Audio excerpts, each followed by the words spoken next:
Olá, esta é a videoaula do SNIC, Sistema Nacional de Informações e Indicadores Culturais. A nossa aula vai ter mais ou menos uns 20 minutos e nós vamos explicar quatro coisas básicas: a parte de registro de usuários, a parte de registro de agentes culturais, a parte de registro de objetos culturais e a consulta. Muito bem, aqui é a página inicial do SNIC. Aqui em cima o endereço snic.cultura.gov.br. O SNIC tem como objetivo ser o repositório de informações culturais dos agentes, dos objetos culturais, para que haja uma consulta aberta e um acesso aberto a essas informações, fazendo com que o campo da cultura tenha uma base de dados sofisticada e ampla da cultura brasileira. Muito bem. Para o registro de uma informação, é preciso ter um usuário e senha. Aqueles que já passaram pelo Ministério, por exemplo, o sistema SALIC, já tem usuário e senha também SNIC. Mas os que não têm, é só clicar aqui em Novo Cadastro, que vai pedir apenas o e-mail, o nome completo, o CPF desse usuário, a data de nascimento, uma senha, uma contrassenha, um código de validação e a leitura da declaração do termo de uso, que é fundamental, porque ela esclarece que esses dados serão dados públicos e todo dado que for colocado aqui será disponibilizado para o público, exceto o número do CPF das pessoas físicas. Dado o aceite, o usuário recebe um e-mail com uma confirmação e é nessa confirmação que vai ser ativado o usuário e senha desta pessoa. Muito bem, eu vou usar um usuário nosso aqui para entrar no sistema, para ficar mais simples. E agora eu vou começar de fato a fazer o registro de agentes e objetos. Para fazer o registro de um agente cultural, é preciso estabelecer um CPF, um CNPJ válido para este usuário, para este agente cultural. Percebam que no usuário nós só estamos tratando de um e-mail e de um CPF para entrar no sistema. Agora nós precisamos registrar de fato uma pessoa física ou jurídica. As pessoas físicas e jurídicas que eventualmente já estejam cadastradas neste usuário já estão aqui no painel do controle. Os que não estão precisam ser cadastrados a zero. Muito bem, clicando em agente cultural, a primeira pergunta é CPF ou CNPJ desse agente cultural. Eu vou utilizar aqui um CPF para fins de cadastramento. Como é um CPF, ele vai chamar tabelas específicas para pessoas físicas. Então, o nome da pessoa, o nome artístico, a área de atuação cultural em que essa pessoa se envolve, e é muito importante que a pessoa física, o agente cultural, coloque essa informação aqui. O agente cultural que está aqui necessariamente não precisa ser igual ao do usuário. Então, um usuário pode ser um pesquisador e aqui pode ser um mestre de cultura popular, não há nenhum problema nisso. A ocupação é um dado obrigatório e nós usamos, no caso da ocupação, o Código Brasileiro de Ocupações, mas com um autocomplete. Então só precisa colocar o nome e ele autocompleta esse dado. Aqui, por exemplo, eu coloquei músico e músico intérprete, cantor popular, que é este código aqui em cima, mas eu posso marcar os dois que são os sinônimos referentes a esse código. Isso poderia ser esse código, como poderia ser gestor de turismo, turismólogo. Não há nenhum problema que seja de uma área que eventualmente nem seja da área cultural, mas que a pessoa se autodeclara como pertencente a essa ocupação. Uma outra coisa importantíssima no SNIC é a utilização do CEP como georreferenciamento. Então, o georreferenciamento é feito baseado no SNIC. Eu vou usar um CEP de uma cidade pequena exatamente para mostrar a utilização do SNIC nessa estrutura. Aqui é uma cidade pequena, que só tem um CEP, mas como o usuário sabe exatamente o ponto em que está localizado este objeto, ele pode pegar o ponto, arrastar e jogar exatamente no ponto exato.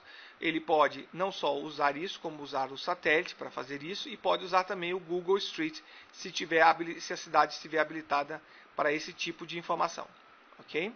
Muito bem. Celular, telefones também são possíveis de serem colocados, mas necessariamente não são obrigatórios. O e-mail sim é obrigatório, exatamente para que haja um e-mail válido para a comunicação com esse agente cultural, que pode ser o mesmo e-mail do usuário. Muito bem. Foto também não é obrigatório, mas a gente sempre pede exatamente para poder estabelecer um perfil mínimo visual deste agente cultural. O Twitter, o Facebook, o Google Plus e outras redes sociais.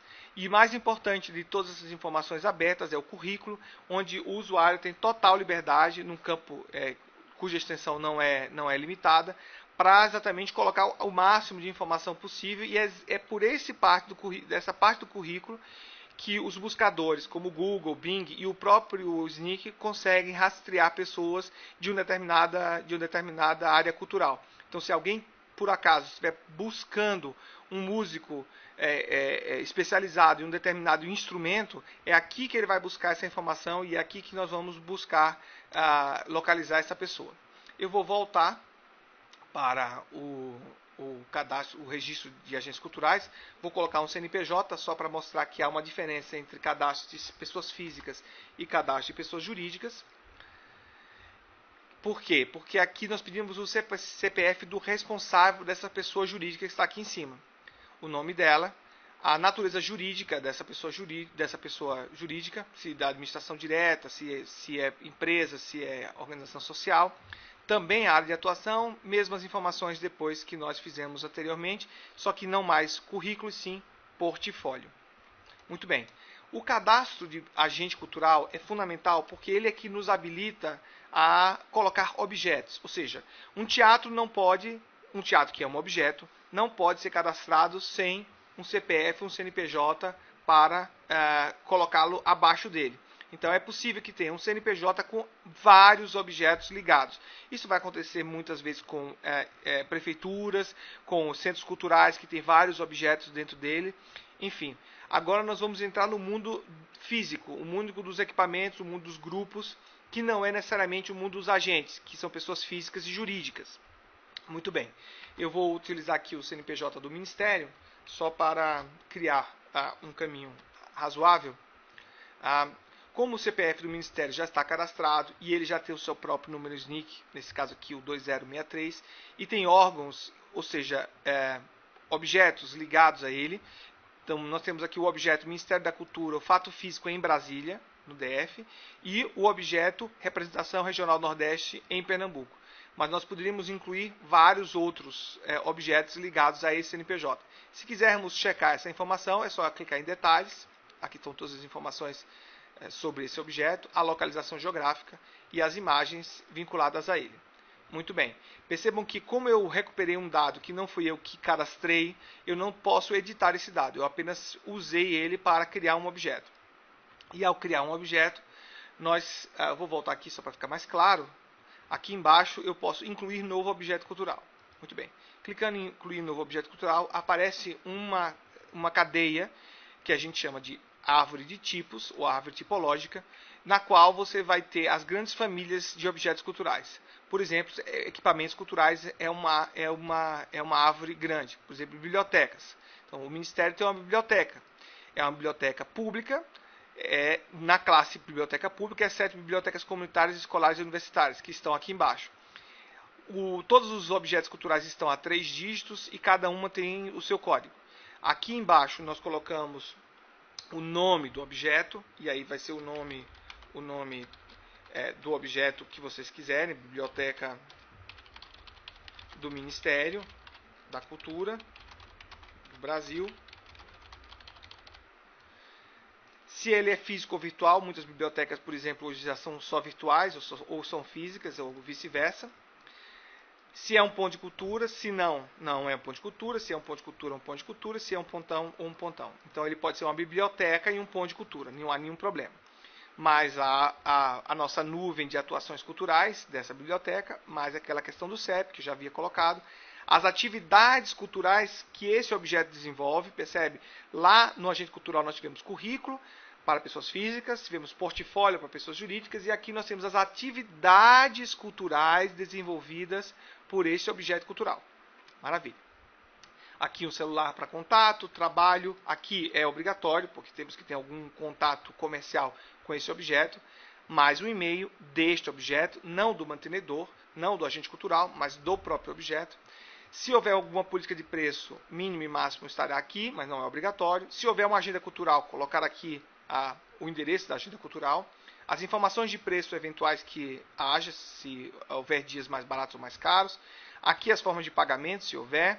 Nós vamos incluir o Vale Cultura agora com a entrada do Vale Cultura. Aqui, fotos. Aqui vocês já não vão ter mais a possibilidade de colocar uma só foto, mas sim 6 fotos e mais um vídeo. Isso é muito importante para guardar a memória sobre esse objeto. Por exemplo, grupos culturais. Colocar aqui é fundamental uma quantidade mínima aí de fotos para a posteridade, para consulta mesmo. De novo, Twitter, Facebook, Google+, YouTube e outras redes sociais. Aqui uma grade de horários, principalmente para equipamentos culturais que abrem para o público, colocando dia a dia, que hora que abre, que hora que fecha, se é fechado naquele dia, se é aberto. E aqui, por fim, um campo de informações adicionais, no qual o usuário pode colocar qualquer outra informação que julgue importante. Muito bem, eu não vou criar um registro, para não criar um registro equivocado, e vou voltar aqui para Home. Se eu tivesse criado aquele objeto, ele apareceria aqui como objeto cadastrado e os meus registros de objetos de agentes culturais aqui em cima. Se por um acaso um objeto, um agente cultural que esteja no domínio de outro usuário, de outro mantenedor, for criado e o usuário quiser pedir, ele pode pedir a transferência dessa autoridade e essa transferência vai ser enviado para esse pedido vai ser enviado para o dono daquele objeto, daquela informação, que vai liberar a informação para mim, que sou solicitante. E apareceria a mesma coisa aqui, as solicitações para este usuário especificamente. Bom, eu vou sair daqui e vou mostrar uma coisa muito importante, que é a consulta. E a consulta, ela é o resultado final do esforço de cada agente cultural de colocar o seu dado, de cada usuário de colocar o seu dado. Muito bem. Então nós temos a consulta de dados, e essa consulta de dados nos permite fazer N tipos de consulta. Desde consultas que levem em conta apenas a palavra, então eu posso usar a palavra palhaço aqui, e ele vai buscar em qualquer registro, em qualquer campo, a palavra palhaço, em todos os registros, e vai mostrar no mapa do Brasil onde estão esses registros. Então nós temos aqui, por exemplo, um diretor teatral que usou dentro da sua pesquisa, dos seus campos de currículo, provavelmente, a palavra palhaço. Mesma coisa, um pesquisador de história aqui, o Charles Moreira. Vamos clicar nele para a gente ver. Esse é o Charles. Informação real, não é a informação que o Ministério da Cultura colocou, foi o próprio Charles que colocou essa informação, e provavelmente aqui no meio, se fôssemos buscar a palavra palhaço, nós iríamos encontrar exatamente aqui palhaço de hospital, que deve ter sido um projeto que ele participou. Muito bem. Para que isso? Porque quando eu estou buscando um determinado perfil de pessoa para um projeto ou para atuação, ou buscando estabelecer uma rede específica, eu busco na semântica, nas palavras, uma forma de aglutinar essas pessoas. E uma das formas é exatamente esta. Aqui está a geolocalização, o georreferenciamento que foi feito pelo próprio Charles, aqui no dia 7/6/2013, e isso nos permite também estabelecer a comunicação física, no território. Eu vou voltar para a nossa pesquisa, e na nossa pesquisa apareceram 26 agentes culturais com a palavra palhaço e 6 objetos com a palavra palhaço também. Porque, por exemplo, esse coletivo territorial do Avesso, provavelmente é um coletivo que tem nas suas atividades a palavra palhaço. Ok? Muito bem. Vamos ver aqui só para a gente mostrar exatamente aqui embaixo. Ok? Vou voltar aqui. Mas eu não quero usar apenas a palavra palhaço. Eu quero as pessoas que trabalham exatamente como palhaço no nível de ocupação. Aqui está palhaço, esse é o Código Internacional de Palhaços. E se eu consultar nos bancos as pessoas que de fato se autodeterminaram como palhaço, nós temos 2 registros. E formos ver aqui essa pessoa, essa é o Slaine, e ela está na classificação palhaço no sinônimo clown. Aqui está o endereço dela, os telefones que ela mesma colocou. Aqui está o e-mail dela, o Facebook dela e toda a formação cultural dela que está aqui no currículo dela e mais o georreferenciamento dela. Muito bem. E isso nós poderíamos fazer tanto para nível quanto para um cruzamento. Então nós podemos ver, olha, então eu quero equipamentos, vou tirar aqui a parte de ocupação, eu quero equipamentos, por exemplo, no Tocantins. E ele vai me mostrar todos os equipamentos culturais classificados no Tocantins. Vê que tem um errinho aqui saindo, mas se nós descêssemos no nível do território, nós pegaríamos aqui na cidade de Palmas esses dois registros, aqui dentro da cidade de Palmas, e os dados aqui ligados a essa pesquisa. Por exemplo, aqui nós estamos diante de um cineclube, né, mantido por Cássio Renato Gomes Cerqueira, que é uma pessoa física. Não há nenhum problema, uma pessoa física mantendo um objeto cultural. Aqui estão as atividades dele, muito bem, na árvore de tipos de cineclubes. Ok? Muito bem. Por final, eu vou mostrar aqui fora. A próxima fase é ter uma extração, ainda não está pronta, vai ficar pronta. E o Fale Conosco, que é um formulário muito simples, que nós recebemos perguntas e respondemos por e-mail ou por telefone quando é necessário. Muito bem, essa é a apresentação do SNCC, composta, como eu falei, do Registro Aberto da Cultura, feita aí pelos usuários, agentes e objetos, a consulta, a extração que vai vir logo depois com o mesmo dados que tem na consulta, e o Fale Conosco. E esse é a primeira versão definitiva do Sistema Nacional de Informações e Indicadores Culturais. O Ministério tem como parceiros a Ancine, a Biblioteca Nacional, a Fundação Casa Rui Barbosa, a Fundação Palmares, Funarte, IBRAM, Instituto Brasileiro de Museus, Instituto Patrimônio Histórico e Artístico Nacional, IFAM, e secretarias estaduais, secretarias municipais de cultura. Se precisarem falar conosco, é só clicar em Fale Conosco ou nos enviar para o e-mail snic@cultura.gov.br. Muito obrigado.